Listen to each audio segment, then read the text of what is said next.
berapa hari tanpa berhenti loh itu. Assalamualaikum warahmatullahi wabarakatuh. Alhamdulillah wassalatu wassalamu ala Rasulillah wa ala alihi wa ashabihi wa mawala la haula wala quwata illa billahil aliyil azim. Teman-teman, semua orang pada ngomongin soal ijazah palsu Jokowi. Ada yang bilang ini sebuah dugaan, ada juga awak media ya yang kemarin dibilang media darlingnya Jokowi itu sudah memastikan ya. Kata mereka, ada Metro TV misalnya mengatakan bahwa ijazah Jokowi sudah ditunjukkan di depan teman-teman rekan-rekan media, tetapi dengan syarat nggak boleh diliput, nggak boleh disorting, nggak boleh difoto gitu. Nah, ini kembali menambah kecurigaan publik. Jangan-jangan memang selama 10 tahun terakhir media darling yang bareng Jokowi terus gitu kan, yang terus dikasih amunisi, yang terus dikasih kesejahteraan gitu, ini sampai sekarang masih belum bisa move on ya dari geng Solo kepada geng Presiden Prabowo Subianto. Nah,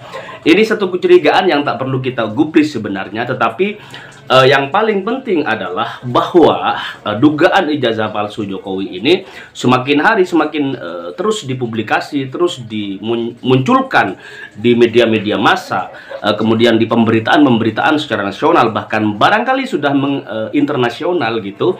Nah, ini bisa saja teman-teman pelan-pelan tapi pasti ini akan menghapus jejak ya, rekam jejak Jokowi, baik berkaitan dengan politik dinasti yang melalui pamannya Gibran di Mahkamah Konstitusi, kemudian juga upaya-upaya pengkhianatan terhadap partai yang membesarkan Jokowi, sehingga kemarin Jokowi sempat dikatakan sebagai pengkhianat partai PDI Perjuangan gitu, dan banyak lain, banyak hal-hal yang menjadi aib bagi Jokowi, tetapi hari ini sudah mulai terhapus, sudah mulai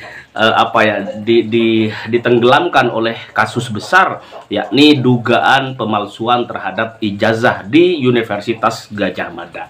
Nah, lalu bagaimana sih sebenarnya fakta yang mesti disampaikan ke publik ya, yang sesuai dengan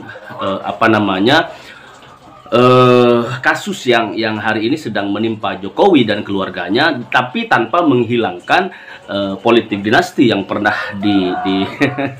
yang pernah sukses lah dilalui oleh Jokowi, kemudian menjadikan Gibran menjadi wakil presiden Prabowo Subianto. Nah, kemudian juga ada dalam tanda kutip gitu Jokowi sebagai pengkhianat partai, dan beritanya dulu juga sangat familiar, sering lewat di beranda kita, tetapi hari ini sudah mulai dihapuskan oleh sekelompok orang yang menduga ijazahnya Jokowi adalah palsu. Nah, oke, kita lihat bagaimana Rocky Gerung memberikan pandangan yang sangat objektif dan sangat masuk akal untuk kita semuanya. Mari kita renungkan bareng gitu. Nanti kita kasih reaksi dan kasih penilaian yang subjektif, yang objektif juga gitu di kolom komentar teman-teman. Oke, ini dia buat teman-teman semuanya. Ya, sangat bagus karena pada akhirnya Pak Jokowi mengambil langkah hukum, atau bila Pak Jokowi mengambil langkah hukum tuh. Karena ini akan jadi semacam pembuktian final, karena akan ada saksi untuk menguji secara forensik ijazah itu, akan ada keterangan ahli yang memungkinkan Pak Jokowi ditampilkan supaya betul-betul ada hal yang lebih dari sekedar pembuktian material, tapi Pak Jokowi juga bisa datang ke persidangan dan memberi keterangan supaya bukan sekedar barang buktinya yaitu ijazah ansih sebagai benda, tetapi juga martabat Presiden Jokowi. Dan itu sebetulnya yang dikehendaki oleh bangsa ini supaya selesai problem yang udah berabad-abad.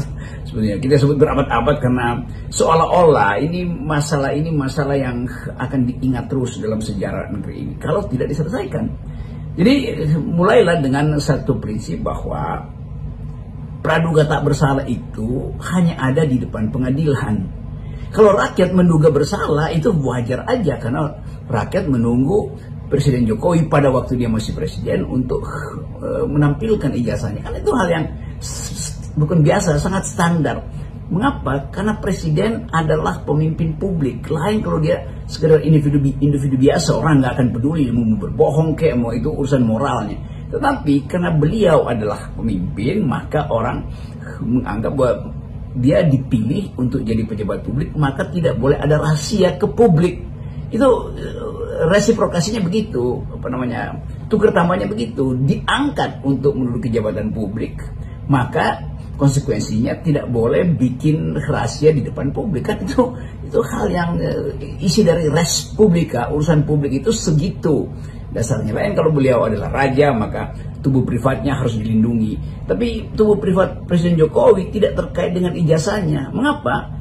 Karena ijazah itu dipergunakan untuk kepentingan administrasi pendaftaran pejabat publik. Dari beliau mencalonkan diri wali kota, lalu jadi gubernur, lalu jadi presiden. Semua itu ada prosedur administrasi publik. Kalau Pak Jokowi tidak punya jabatan publik, ya ngapain Pak Jokowi ladeni permintaan itu? Tuh nggak ada konsekuensinya.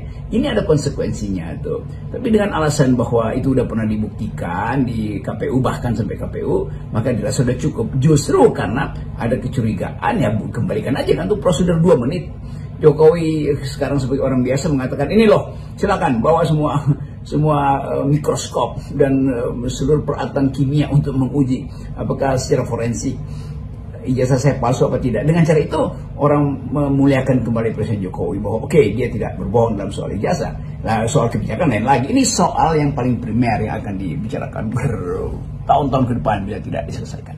UGM itu ketika bertemu dengan 3 orang alumninya, Dr. Rismond, Dr. Roy Suryo, dan Dr. Tifa, menyatakan ijazah yang dipersoalkan itu di tangan Jokowi, sementara Jokowi tetap bersikeras tidak mau memperlihatkan kepada tim pembela ulama dan aktivis, kecuali katanya perintah pengadilan. Anehnya kan dia malah menunjukkannya kepada wartawan, dan keanehan lainnya juga, walaupun dia menunjukkan, tapi dia melarang itu untuk difoto, untuk diambil gambarnya.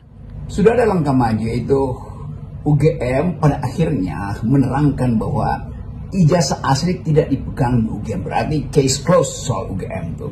Karena UGM mengatakan ya itu silahkan cari ke Pak Jokowi. Walaupun sebetulnya ada semacam catatan administrasi yang menunjukkan bahwa yang bersangkutan lulus. Tetapi pembuktian itu kan orang mau lihat ijazahnya. Kenapa ijazahnya itu? Ya tadi karena itu barang otentik yang pernah diperlihatkan di KPU Solo, di KPU Jakarta, lalu di KPU Nasional, kan itu intinya kan. Kalau sekedar ya ada catatannya di UGM, iya itu pasti semua ada catatannya. Tetapi karena ini menyangkut surat resmi dalam bentuk material, bendanya itu ansih yang dipertunjukkan di semua urutan KPU dari Solo, Jakarta sampai Nasional, maka orang mulai menagih barang itu. Jadi barangnya, bukan pembuktian administrasinya itu.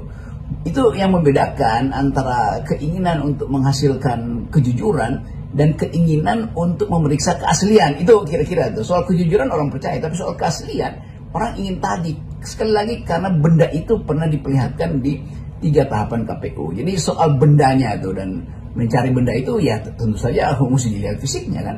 Jadi UGM udah selesai. Ini sekarang tinggal Pak Jokowi, dan Pak Jokowi menerima mereka yang mempersoalkan itu, lalu mengatakan ini barangnya tetapi jangan dipegang, jangan difoto. Itu juga menimbulkan semacam, ya buat apa buat diperlihatkan, ya sekaligus saja kan difoto kan. Kalau dia betul-betul otentik, difoto dengan kamera jadul pun akan dianggap otentik karena dipersilakan oleh Pak Jokowi untuk didokumentasikan tuh. Jadi justru dengan tidak didokumentasikan, maka bertambah lagi kecurigaan publik. Kenapa Pak Jokowi hanya memperlihatkan ijazah itu? Bukankah ijazah itu bisa juga difoto untuk dianalisis secara lebih forensikal oleh Roy Suryo, oleh siapa segala macam itu yang ahli di situ kan. Jadi dengan cara itu kan selesai masalahnya. Tetapi Pak Jokowi bersikeras tidak mau melarang difoto, tetapi akan melaporkan pada akan ditempuh jalur hukum. Ya bagus juga. Jadi benda itu nanti akan dibawa ke jalur hukum. Ya. Saya kira tuh nggak ada masalah tuh kalau itu dilanjutkan. Artinya sekarang ini bola ada di tangan Pak Jokowi karena dia yang akan membawa ini ke jalur hukum. Tapi bisa juga para aktivis yang selama ini mempersoalkan tuh kembali menggugat ke pengadilan ya, dengan risiko bahwa hakimnya yang ada ya nggak bakal bersikap independen. Ini saya kira dilema hukum kita itu ya. Tentu di pengadilan akan bekerja lagi prinsip dalam hukum pidana, yaitu siapa yang membuat dalil dia harus membuktikan. Oke. Tetapi kita tahu bahwa pembuktian itu sebetulnya itu pembuktian pidana di dalam soal ya tuduhan kriminal gitu kan. Tapi ini bukan tuduhan kriminal, ini tuduhan intelektual. Secara intelektual bahkan secara moral tidak perlu sebetulnya tiba di pengadilan. Kan tinggal Pak Jokowi datang mengatakan, ini loh ijazah saya, kalian memilih saya terpilih 2 kali sebagai presiden dan kalian ingin saya perlihatkan dengan rendah hati, saya beritahu ini ijazah saya, selesai masalah. Kalau dibawa ke pengadilan, maka mereka yang menuduh mendalilkan itu harus membuktikan. Padahal ini bukan urusan, kan pengadilan itu urusan antar individu tuh, bahwa ada crime maka dilaporkan. Ini bukan soal crime, ini soal moral call untuk memperlihatkan kematangan seorang pemimpin. Sebagai seorang Nobel, seorang yang mulia itu, dia akan anggap bahwa buat apa ke pengadilan. Ini aja. Jadi sekali lagi orang mulai bertanya-tanya, kenapa harus ke pengadilan? Atau oke lah ke pengadilan, lalu orang bertanya, akan ada rekayasa enggak? Ya pasti akan ada rekayasa, tetapi kita mesti pakai prinsip hakim tentu akan pakai prinsip bukan rekayasa yang akan diterima, tetapi prinsip praduga tak bersalah itu. Nah, hak praduga tak bersalah itu hanya ada sekali lagi di depan hukum, depan hakim. Jadi kalau mereka yang menuduh itu dianggap melakukan fitnah, nah itu salah lagi itu secara ilmu pidana, karena ini bukan fitnah personal, ini soal administrasi bernegara. Itu intinya. Jadi semua kecurigaan itu bukan fitnah. Jadi salah bila Pak Jokowi menganggap dia difitnah. Tidak. Fitnah itu antar manusia, bukan antara warga negara dengan presidennya. Bukan, itu nggak ada fitnah di situ. Di dalam antara warga negara kalau berbohong atau menunjukkan hal yang merendahkan itu dianggap fitnah. Tapi ini warga negara dengan kepala negara, nggak ada delik fitnah warga negara pada kepala negara. Egy Sujana, Roy Suryo segala macam itu ada warga negara yang menginginkan keterbukaan informasi. Jadi yang ditagih adalah informasi. Tidak ada orang yang menghina Pak Jokowi atau menganggap bahwa ini soal individual atau soal pribadi. Tidak, ini soal bernegara. Jadi sekali lagi, itu deliknya akan kacau nanti. Itu artinya setiap warga negara mempersoalkan pejabat negara itu dianggap fitnah karena undang-undang ITE atau segala macam. Salah. Fitnah itu adalah dendam pribadi antar orang, bukan antara warga negara dengan kepala negara. Hubungan warga negara dan kepala negara adalah hubungan pertanggungjawaban legitimasi, begitu dalilnya tuh. Moral call itu harus ada di situ tuh. Jadi sekali lagi jangan sampai ini jadi soal Pak Jokowi melaporkan sebagai fitnah, lalu lawyer-lawyernya mencari cara supaya itu fitnah. Itu ngaco sebetulnya itu. Saya mau jadi saksi ahli di situ untuk menerangkan bahwa tidak ada fitnah antara warga negara dan kepala negara. Itu prinsipnya itu. Saya pikir Murokia sangat menarik ya kalau Pak Jokowi membawa kasus ini ke pengadilan ya. Kalau kemudian dasarnya Jokowi merasa dicemarkan nama baiknya, difitnah gitu. Ini bagaimanapun juga sekarang ini kan para hakim juga tengah dalam sorotan. Banyak sekali hakim yang ditangkap karena menerima suap gitu, dan kasus ini pasti akan sangat menjadi perhatian publik, bukan hanya di domestik tetapi juga menjadi perhatian dunia internasional. Ya benar Herso, kalau pengadilan itu dibuka ini akan jadi kelas akademis lagi, akan jadi duel argumentasi. Apakah ini pidana? Apakah fitnah itu boleh diajukan antara pemilih dan yang dipilih, antara presiden dan pemilihnya? Kan itu masalahnya kan. Jadi akan jadi konyol sebetulnya. Nah, saya cuma mau ingatkan pada para lawyernya Pak Jokowi, kalian akan ada dalam jebakan intelektualitas. Jadi akan diuji pengetahuan kalian tentang apa yang disebut hubungan individual yang diatur dalam KUHP itu. Kalau tiba-tiba nanti hakim bilang ini warga negara versus kepala negara itu, gimana pidananya sih situ kan? Jadi ini soalnya tuh. Jadi forum yang disebut sebagai kasus ini nggak ada kasus pidana di situ.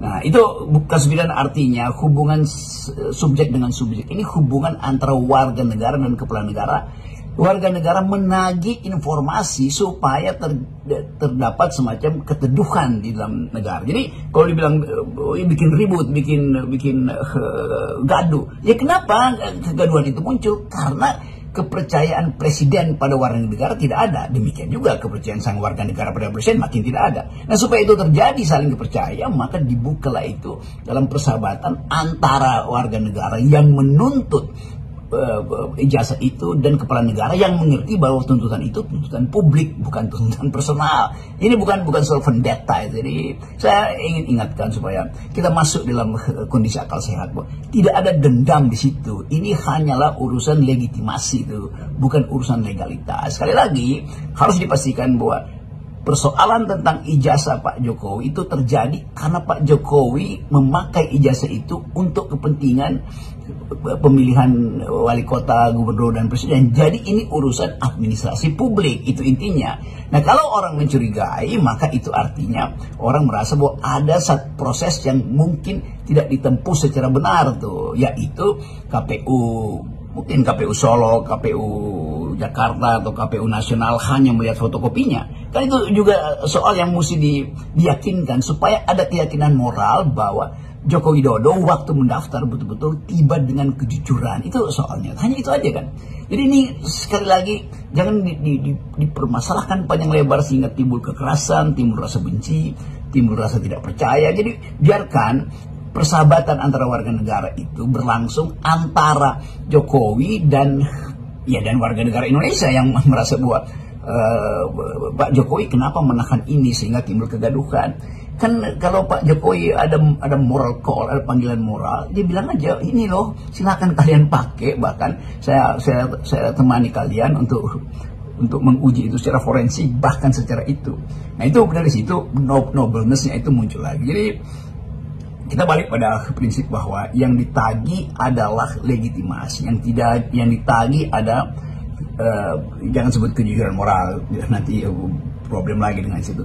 Yang ditagi adalah sikap etis. Nah, itu dari Pak Jokowi, bukan sikap politisnya, apalagi sikap yuridisnya. Saya kira itu.